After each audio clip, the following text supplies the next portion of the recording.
여러분 안녕하세요.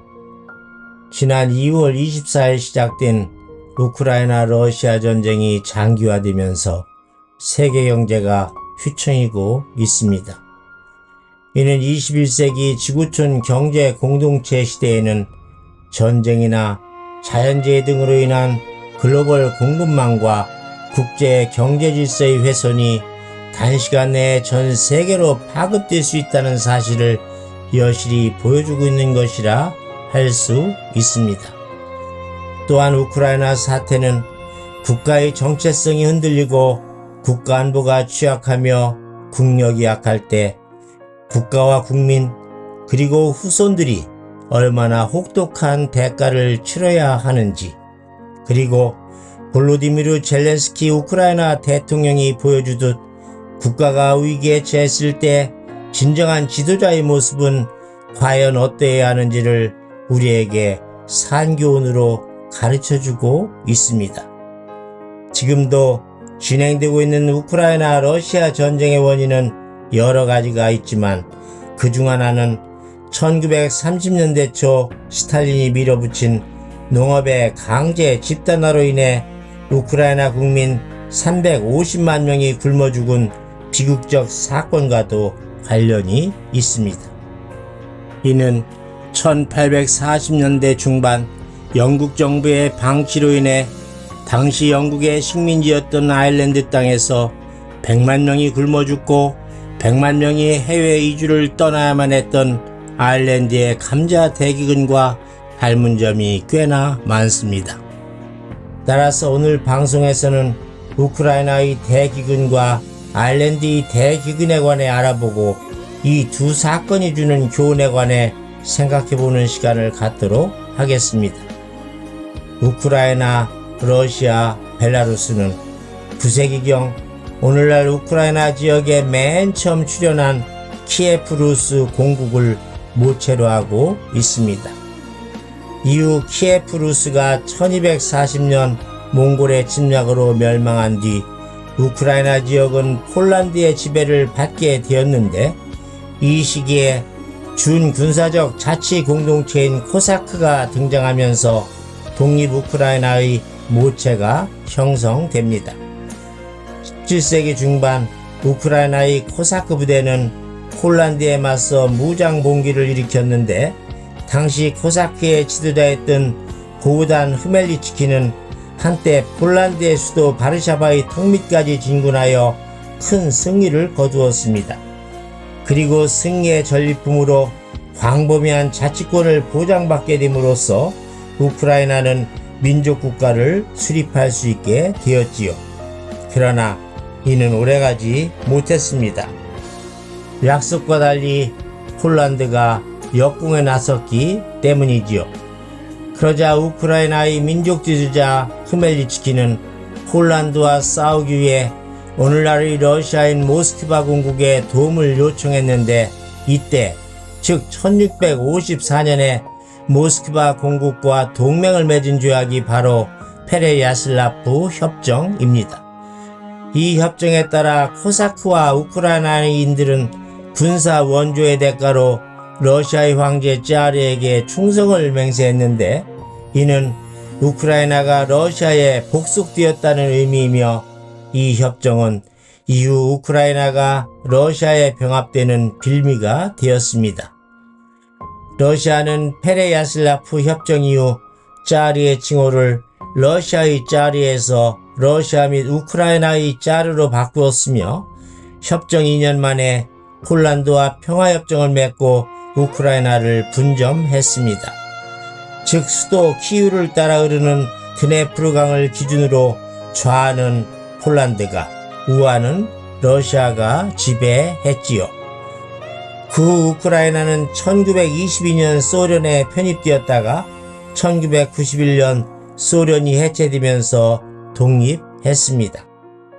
유럽의 곡창지대 우크라이나는 면적이 우리 남한의 6배 정도인 60만 제곱킬로미터로 유럽에서 러시아 다음으로 넓고 인구는 4,300만 명으로 우리나라와 비슷합니다. 북쪽으로는 벨라루스, 서쪽으로는 홀란드, 슬로바키아, 헝가리, 루마니아, 몰도바, 동쪽으로는 러시아, 남쪽으로는 흑해와 면에 있으며 흑토지대로 세계에서 토양이 가장 비옥한 지역 중 하나입니다.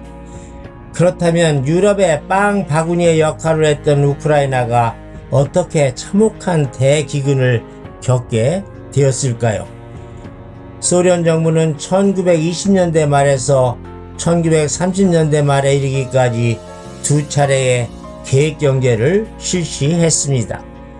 1928년 스탈린은 제1차 경제개발 5개년 계획 중 하나로 낙후된 농촌지역을 혁명적으로 변화시키겠다며 1929년부터 국영농장 소보스와 집단농장 코로스의 대다수 농민을 강제로 편입시켰습니다.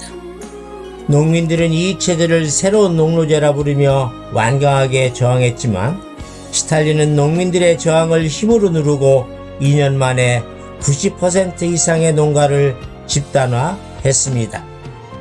그는 봉건적인 농촌을 사회주의 방식으로 진보시키면 생산이 매우 증가할 것으로 기대했으나 곡물 생산은 오히려 15 내지 20% 감소했고 가축수는 40%나 감소했습니다. 이는 결국 1930년대 초반, 즉 1932년부터 1933년까지 극심한 기근으로 인해 우크라이나에서 약 350만 명이 굶어 죽는 참담한 비극을 초래했습니다. 소련이 국영농장, 집단농장의 농민들을 강제로 편입시킨 데 이어 대량 공출로 곡물을 수탈하면서 굶주림이 심해졌고 급기야 1933년 봄에는 기근과 아사가 절정에 달했기 때문이죠. 농민들은 먹을 빵이 없어 죽은 말, 개, 쥐, 나무 껍질, 잎사귀 등으로 연명했고 심지어 인육을 먹기도 했습니다.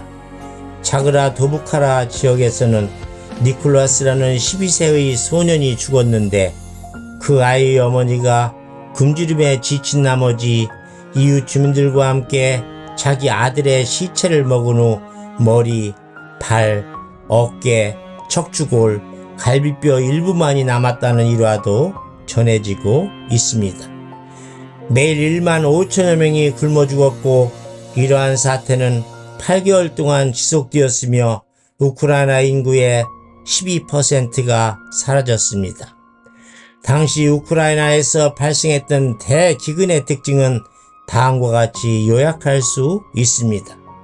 첫째, 우크라이나 대기근은 자연재해가 아니라 소련의 강압적인 농민 집단화와 곡물 수탈로 인한 인위적인 재앙이었다는 것입니다. 따라서 우크라이나의 대기근은 제2차 세계대전 중에 발생한 유대인 대학살, 즉 홀로코스트와 20세기 초 터키에 의한 아르메니아인 대량 학살 사건 등과 같은 제노사이드라고 할 수 있습니다. 둘째, 러시아는 대기근을 거의 겪지 않았다는 점에서 소련이 우크라이나의 민족주의를 말살시키려고 고의로 대기근을 유발했다는 것입니다. 때문에 우크라이나의 연구자들은 이 사태를 홀로도모르라고 부릅니다. 이는 굶주림을 뜻하는 골로드와 탈진시켜 죽인다는 뜻의 모르가 합쳐져서 만들어진 용어이지요. 왜냐하면 당시 소련 당국의 대량 공출만 없었다면 우크라이나의 곡물 수확량은 모든 우크라이나 국민을 충분히 먹여 살릴 수 있는 수준이었기 때문입니다. 셋째, 소련 당국이 우크라이나의 대기근을 은폐 및 조작했다는 것입니다. 당시 소련은 대적으로 약점을 보이고 싶지 않았기 때문에 우크라이나의 대기근에 관해 단지 지독한 식량 문제가 있었다라고만 언급할 뿐 기근 사실을 전 세계에 철저히 숨겼으며 태연하게도 곡물 수출을 계속했기 때문입니다.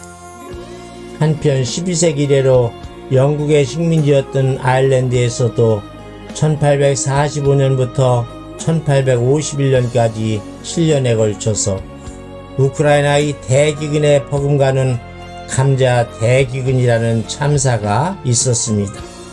그것은 전반적인 빈곤, 인구 과잉, 그리고 감자에 대한 지나친 의존 때문이었습니다. 아일랜드어로 고르타모르라고 불리는 이 사건은 유럽 농업 역사상 가장 혹독한 기근이었고 인류 역사상 가장 참혹한 비극이었으며 19세기 최악의 인재였습니다. 당시 영국은 전 세계 땅덩어리의 4분의 1 지역에 광대한 식민지를 개척하여 해가 지지 않는 제국으로 군림했으며 지구상에서 가장 부유한 국가였습니다. 하지만 영국 정부는 자유방임 경제정책, 인종 편견, 종교적 갈등 등으로 아일랜드인들의 곤경에 눈을 감았으며 당연히 했었어야만 할 적절한 조처를 하지 않았습니다. 이와 같은 이유로 아일랜드인들은 영국 정부가 1800년부터 1845년까지 45년에 걸쳐 2배로 증가한 인구를 격감시키기 위해 재앙을 10분 활용했다라고 주장합니다. 또한 이들은 1845년부터 1851년까지 벌어진 재해를 자연재해로서의 기근이 아니라 인재로서의 기근, 즉 고르타모르라고 부릅니다. 따라서 이 사건은 이후로 아일랜드인들이 영국 정부와 영국인들에 대해 가슴속에 영원히 지워지지 않는 적대감, 증오심, 그리고 한을 품는 계기가 되었습니다. 오늘날 힘의 논리가 지배하는 냉혹한 국제질서와 북한의 핵도발 우여파에서도 구시대의 이념, 팬덤 정치, 입에 발린 말, 권력욕, 사리사욕, 거짓, 가식, 핑계, 변명, 내로남불 등에만 사로잡혀 아직도 정신을 못 차리는 운동권 출신의 국회의원과 의정자들, 그리고 철험의 개딸, 양아들, 대깨문, 운빠, 전교조, 강성 노도들처럼 개념 없이 마구 날뛰는 패거리 집단들의 한심한 작태를 지켜보면서 우리 선조들이 피와 땀으로 지켜온 이 나라의 앞날이 암울해 보이는 것은 혹여 저만의 우려일는지요. 오늘따라 내가 간절히 부탁하는 바는 이것이에다. 여러분, 힘을 기르소서 이말리에다라고 주창하셨던 도산 안창호 선생님의 말씀이 더욱 귀전을 울립니다. 한일동 교수의 인문학 산책이었습니다. 감사합니다.